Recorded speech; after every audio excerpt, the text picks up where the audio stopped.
Baiklah, kita akan bahas satu persatu apa maksudnya dari bahaya-bahayanya itu. Bahaya yang pertama adalah kita dididik untuk menjauhkan diri dari golongan Ahlus Sunnah wal Jamaah.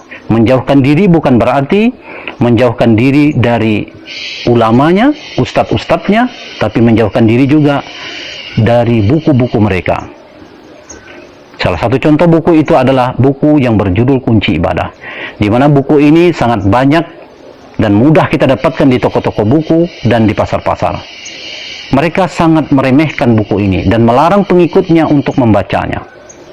Tanpa kita sadari, kita dalam masalah kecil seperti ini, kita telah dijauhkan dari para ulama Ahlus Sunnah wal Jamaah. Jika kita dan anak-anak keturunan kita sudah masuk dalam paham mereka, maka pasti kita akan jauh ketinggalan dalam ilmu agama. Jika sejak kecil anak-anak kita sudah masuk dalam paham itu, pasti mereka akan takut membaca buku-buku orang-orang Ahlus Sunnah wal Jamaah, seperti buku-buku yang berisikan doa-doa. Saking takutnya mereka terhadap sesuatu yang bid'ah, sampai-sampai banyak di antara mereka yang tidak hafal doa selamat. Kenapa? Karena mereka anggap bentuk dan susunan doa selamat yang kita baca selama ini pun mereka anggap bid'ah. Kalau Anda tidak percaya dengan apa yang saya sampaikan, silakan Anda coba pengikutnya itu satu persatu. Silakan dites. Pasti banyak di antara mereka yang tidak hafal doa selamat. Kecuali jika mereka pernah menjadi pengikut Ahlus Sunnah wal Jamaah. Itulah bahaya yang pertama. Satu hari yang membuat saya berhenti itu mujahadah itu apa? Perasaan saya itu kalau waktu ngaji di situ merasa benar aja. Asal masuk ke masjid, nengok orang tuh kecil aja, Pak. Anggap orang tak berilmu. Jadi saya merasa tak enak. Ini orang beramal tak dengan ilmu. Itu kan doktrin tuh. Yang berilmu itu kan cuman kami. Kami ini Ahlus Sunnah wal Jamaah. Kami belajar hadis. Ini semua dalilnya sahih. Ini yang diamalkan salaman setelah sholat. Orang yang masuk masjid. Ini ahli bid'ah semuanya. Asal memandang orang tuh kecil. Itu yang saya rasakan. Ada hati saya yang tak puas. Satu hari boleh lah nih. Satu hari celana saya agak bolong kecil di sini. Jadi sholat adalah kawan. Jadi selesai sholat tuh celana ini bolong. Saya bukan merokok, tapi ada orang merokok yang kena celana saya ini bolong kecil-kecil. Lalu dia lihat gini, tak sah sholat, tak sah sholat, tak sah sholat gitu dia. Kan sama-sama pengajian nih. Tak sah sholat antum, ulang sholat antum. Tapi kasar dia. Lalu saya bilang, abang kok kasar? Betul sebenarnya saya bilang. Tapi kita ini ikut sahabat. Kita ini kan salafi, pengikut sahabat. Sahabat itu kan lemah lembut, saya bilang. Kalaulah ada, maaf bang ya, saya bilang, kalau kayak gini Islam zaman sahabat tuan, saya bilang, kasar seperti abang ini, macam mana orang mau masuk Islam? Untung saya Islamnya itu ada sekarang. Kalau saya hidup bersama Nabi di zaman sahabat tuh, perilaku sahabat tuh sekasar abang ini, tak masuk Islam saya tuh, astagfirullah, saya bilang, maaf ya gitu, begitu kasarnya antum ini, saya bilang. Tapi marah saya kan, marah, kasar kali ini, ngakunya ikut sahabat tapi kasar, sombong-sombong. Itu udah satu kesal. Satu hari diskusi lah, diskusi sama kawan semua. Saya bilang, bang, kalau saya berjalan dari rumah ke masjid, tiba-tiba di tengah jalan saya berhenti dan berdoa. Saya di jalan tuh bang, berdoa saya, ya Allah ya Rahman ya Rahim, apa aja lah saya bilang. Doa itu ibadah nak bang? Ibadah. Oke, saya bilang. Tapi yang saya lakukan ini pernah dibuat Nabi nak bang? Saya bilang. Diskusinya mulai gitu, bingung dia jawab. Kan man amila amalan laisa amruna fahuwa ruddun. Kan itu dalilnya. Siapa yang beramal yang tak pernah kami tunjukkan, maka amalnya tak diterima, tertolak. Saya tadi beramal, kan ibadah tu kan ya. Saya berdoa di jalan tu, lalu ditolak. Berarti kalau amal tu tak pernah ditunjuk, berarti itu bid'ah kan bang? Tak bisa gak dia jawab. Kalau bid'ah berarti dengan berdoa tadi masuk neraka saya itu kan bang? Sebenarnya kan berdoa sampai di jalan, di tengah jalan, kan bid'ah tu kan? Kullu bid'atin dalalah, kullu dalalati finnar. Setiap bid'ah sesat masuk neraka. Apakah mungkin saya di jalan tadi berdoa gini lalu Allah Ta'ala bilang kamu masuk neraka? Yang satu jawab ya bid'ah, tapi masuk neraka tak berani dia bilang ya itu bid'ah. Yang satu lagi no comment. Nah, semenjak itu saya bilang berhentilah saya ngaji lagi. Kalian ini tak dapat jawab, saya bilang. Kenapa? Kalau seandainya saya masuk neraka, masa Allah kejam betul? Gara-gara saya berdoa masuk neraka, maksiat apa yang saya lakukan? Pada saya berdoa kepada Allah Ta'ala, itu ibadah kan? Saya bilang. Pernah tak Nabi pernah buat kayak gitu? Tak ada dalilnya kan? Berarti saya nak ikut Nabi, bid'ah saya, masuk neraka saya. Udahlah saya berhenti ngaji lagi. Oh, langsung dibilang antum murtad.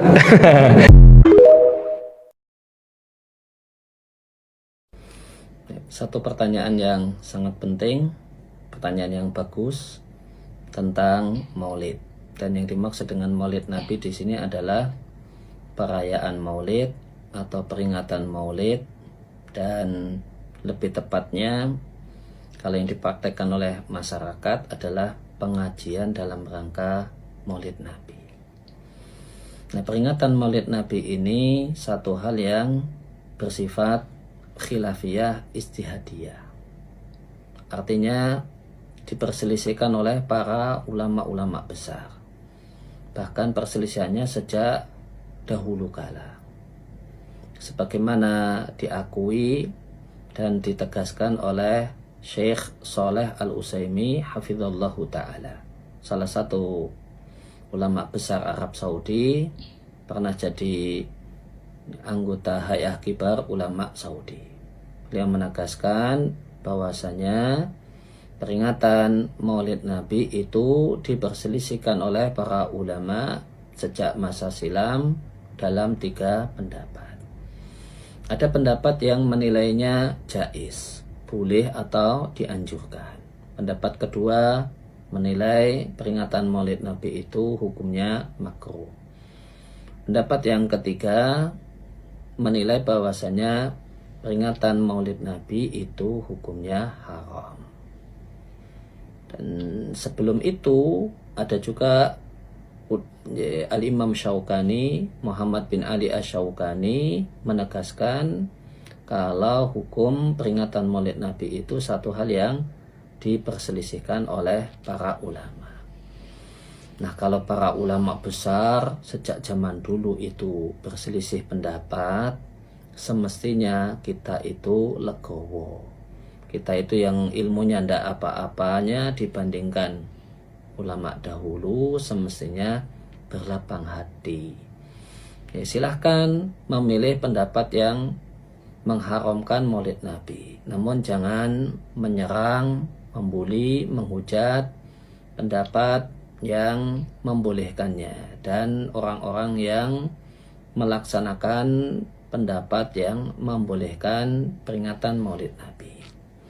Demikian juga yang menilai bahasanya Maulid Nabi itu boleh, ya tidak perlu menuduh orang yang tidak maulid sebagai orang yang tidak cinta Nabi. Semua kita cinta Nabi. Semua kita umat Islam pasti cinta sama Nabi Shallallahu Alaihi Wasallam. Dan pandangan yang bagus dalam masalah ini pandangan Majelis Tarjih Muhammadiyah yang menilai peringatan Maulid Nabi itu hukumnya mubah, boleh dengan 2 syarat. Yang pertama, tidak ada hal yang dan unsur yang terlarang di dalamnya. Tidak ada hal-hal yang keyakinan yang bisa menjurus kepada kesyirikan. Tidak ada pujian kepada Nabi yang berlebihan, seakan-akan Nabi itu seperti setengah Tuhan misalnya. Kemudian yang kedua, peringatan tersebut bentuknya, pelaksanaannya adalah kegiatan yang bermanfaat dan mengedukasi umat. Artinya bentuknya bentuk pengajian yang membuat masyarakat dan jamaah semakin kenal Nabi, semakin dekat dengan Nabi, mencintai Nabi, dan semangat untuk meneladani Nabi. Intinya, marilah kita lapang dada dalam masalah peringatan Maulid Nabi. Masing-masing bisa meyakini apa yang diyakini, namun tidak perlu menyerang dan menghujat pihak lain. Kita akan tetap bisa bersaudara meskipun kita berbeda pendapat dalam masalah ini. Masya Allah, Alhamdulillah. Plong ya rasanya hati. Ya, semoga saudara kita di luar sana tetap jaga lisan, ya, jaga hati, jaga tulisan untuk tidak menyakiti sama muslim, tidak mencela, tidak menghina, karena permasalahan ini ya tadi khilafiyah di dalam hukum Islam ini, begitu. Di dalam hukum Maulid maksud saya, begitu Ustazi? Yeah. Alhamdulillah. Matur nuwun, terima kasih. Jazakumullah khairan.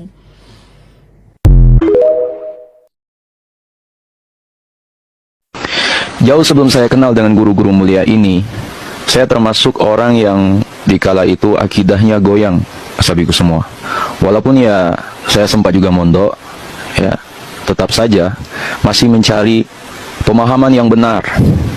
Padahal manhaj keluarga saya sendiri adalah Ahlus Sunnah wal Jamaah. Masih saja saya ragu dengan pemahaman tersebut. Akibat penasaran tersebut dan kurangnya ilmu, pencarian tersebut pun dimulai saat saya mengenyam pendidikan di Universitas Islam Negeri. Ya, dari dalam saya menuntut ilmu, dari luar pendidikan pun saya mencari ilmu. Awalan saya sempat berpahaman liberal, asabiku semua, berpikir bebas, dan luar biasanya lagi termasuk orang yang dikala itu anti mazhab. Ya semuanya karena doktrin juga sih, dan keilmuan yang kurang, dan berubah itu pun karena ilmu juga. Nah, singkat cerita, sampailah saya jatuh ke dalam diri yang berpahaman Salafi Wahabi. Ya, kala itu hobi saya pokoknya menjatuhkan argumen kawan-kawan dari kalangan aswaja. Segala pokoknya saya bid'ahkan, mulai dari contohnya malam nisfu Sya'ban, ya, bawa air ke masjid dan lain-lain, sampai dengan beraninya saya membawakan khutbah Jumat berjudul Maulid Nabi itu bid'ah. Mana waktu itu di kalangan masyarakat yang berpahaman Ahlus Sunnah wal Jamaah, sahabatku semua. Akhirnya ya, waktu itu saya di tahun selanjutnya nggak dipakai lagi ya di masjid tersebut. Sahabatku semua, singkat cerita, sebenarnya ada banyak hal yang menyebabkan saya kenapa bisa kembali kepada pemahaman Ahlus Sunnah wal Jamaah. Ya, terutama karena sumber ilmu. Ya, banyaknya kitab-kitab yang saya baca dan perpindahan saya dari guru ke guru. Ya, tidak hanya satu guru. Ya, luar biasanya lagi, apalagi setelah saya tahu, kemudian saya tanya kepada guru-guru saya. Ya, setelah membaca kitab-kitab, ya, kalau Syekh Al-Albani mengkafirkan Imam Bukhari. Hal itulah yang meruntuhkan segala kepercayaan saya kepada pemahaman Salafi Wahabi. Ya. Dan saya banyak sekali mendengar info dari kalangan sahabat aswaja, ya, tentang propaganda Salafi Wahabi dalam melakukan tuduhan yang tidak berdasar kepada amaliyah Ahlus Sunnah wal Jamaah. Ya, itu memang benar adanya. Saya pun dikala itu termasuk orang yang melakukan hal tersebut, asabiku semua. Nah, mungkin dikala itu kurangnya referensi saya terhadap ilmu. Ya, mudah saja saya menjatuhkan dalil seseorang. Salah satu ulama panutan saya dikala itu yaitu Syekh Nasruddin Al-Albani. Yang buat saya kecewa, beliau berani mengatakan bahwa hadis yang ada dalam kitab Sahih Bukhari dan Sahih Muslim belum bisa dikatakan sahih jika belum mendapatkan komentar dari beliau. Hasabiku semua, lebih dari itu, Syekh Al-Albani bahkan berani mengatakan bahwa salah satu pendapat Imam Bukhari tidak keluar dari seorang muslim yang beriman. Ya. Kalau kalian nggak percaya ya ini mengenai hal ini, bisa kalian tuh membaca pernyataan Syekh Al-Albani dalam kitabnya Syahih Al-Kalam At-Thayyib li Ibni Taimiyah. Itu pada halaman keempat, cetakan keempat tahun 1400 Hijriah. Ya. Kata beliau dalam kitab tersebut, aku nasihatkan kepada setiap orang yang membaca kitab ini, Syahih Al-Kalam At-Thayyib, atau kitab yang lainnya, untuk tidak cepat-cepat mengamalkan hadis-hadis yang ada di dalam kitab-kitab tersebut, kecuali setelah benar-benar menelitinya. Selanjutnya kata beliau, aku telah memudahkan jalan tersebut kepada kalian dengan komentar-komentar yang aku berikan. Jika hal itu, komentar dariku ada, barulah ia mengamalkan hadis itu dan menggigit gerahamnya. Jika tidak ada keterangan dariku, kata Syekh Albani, maka tinggalkanlah hadis-hadis itu. Sahabatku semua, lihatlah ya bagaimana Al-Imam Syekh Albani memposisikan dirinya sebagai ahli hadis mumpuni, melebihi ulama hadis terdahulu. Beliau melarang kita untuk mengamalkan hadis sahih dari para imam, ya, semisal Imam Bukhari, Imam Muslim, Imam Tirmidzi dan lain-lain, ya, kecuali setelah dikomentari oleh Syekh Al-Albani, ya, bahwa hadis-hadis itu adalah hadis-hadis sahih. Ashabiku semua, jika tidak dikatakan sahih oleh Imam Asy-Albani, maka tinggalkanlah hadis-hadis tersebut. Maka tinggalkanlah hadis-hadis tersebut. Masya Allah, hebat sekali keilmuannya, sehingga melebihi para imam hadis terdahulu yang hidup lebih dekat kepada masa Rasulullah, jauh berabad-abad dari masa hidup beliau yang di abad ke-20 Masehi. Ya, sahabiku semua, untuk lebih memastikan kehebatan diri beliau, beliau mengatakan, jika seseorang mendapati hadis-hadis sahih di dalam kitab Sahih Bukhari maupun Sahih Muslim, maka maka orang tersebut jangan mengatakan rujuklah hadis tersebut dalam kitab Sahih Bukhari nomor segini dan kitab Sahih Muslim nomor segitu, tetapi katakanlah, lihatlah hadis di dalam kitab Sahih Al-Kalam At-Tayyib atau kitab lain yang telah ditahqiq oleh Syekh Al-Albani. Bukan hanya itu, beliau juga mendidik murid-muridnya untuk selalu taklid kepada diri dan menghindari ulama lain. Termasuklah saya sendiri di kala itu. Yang jadi pertanyaan saya, bukankah Salafi Wahabi mengharamkan taklid kepada para imam mazhab? Tapi kenapa makin kesini menyuruh pengikutnya untuk taklid kepada ulama mereka? Sahabiku semua, dalam kitabnya yang berjudul Fatawa Al-Albani, beliau begitu jelas mengkafirkan Imam Bukhari. Dalam fatwanya itu disebutkan, ada seorang yang bertanya tentang hakikat Imam Bukhari, yang telah mentakwilkan firman kullu syai'in halikun illa wajhahu, segala sesuatu binasa kecuali wajahnya, dengan kullu syai'in halikun illa mulkuhu, segala sesuatu binasa kecuali kerajaannya. Dikatakan juga Imam Bukhari pernah mengatakannya, segala sesuatu binasa kecuali apa yang dikehendaki Allah, dan bukan kecuali wajah Allah. Dalam riwayat tertulis Imam Bukhari mentakwilnya dengan kata kullu syai'in halikun illa huwa, segala sesuatu binasa kecuali dia. Kemudian orang itu bertanya, bagaimana jawaban Anda ya Syekh? Syekh Albani mengatakan, ya akhi, wahai saudaraku, takwilan ini tidak dituturkan oleh seorang muslim yang beriman. Tentang takwilan Imam Bukhari ini, sudah menjadi maklum adanya bagi kalangan Ahlussunnah wal Jamaah. Sebab hal itu memang sejalan dengan akidah umat Islam yang lurus dan benar. Ashabiku semua, hal itu sekaligus juga membuktikan bahwa Imam Bukhari juga mentakwil ayat-ayat mutasyabihat semacam itu, sama dengan para pendahulunya, yaitu para salafus saleh. Ashabiku semua, ini salah satu bukti bahwa tradisi penakwilan teks agama yang mutasyabihat sudah ada sejak zaman Rasulullah dan para sahabatnya. Ashabiku semua, bagaimana mungkin Syekh Al-Albani berani melontarkan pengkafiran kepada Imam Bukhari dan mendakwa beliau tidak beriman? Siapa sebenarnya yang sesat dan keluar dari golongan mayoritas? Berarti kala itu saya keluar dari golongan mayoritas dong. Penting saya sampaikan kepada teman-temanku semua, banyak-banyaklah membaca kitab, banyak-banyaklah mencari ilmu, mulai dari yang Arab, kitab kuning, jangan yang terjemah saja, dan carilah banyak guru. Perlu kiranya bagi kita juga untuk berhati-hati dalam memilih guru untuk belajar. Perlu diingat bahwa jika menemukan sebuah hadis yang terdapat tulisan disahihkan oleh Syekh Albani, maka kita harus mencari sumber aslinya terlebih dahulu. Sahabatku semua, mungkin itulah hal yang dapat saya sampaikan.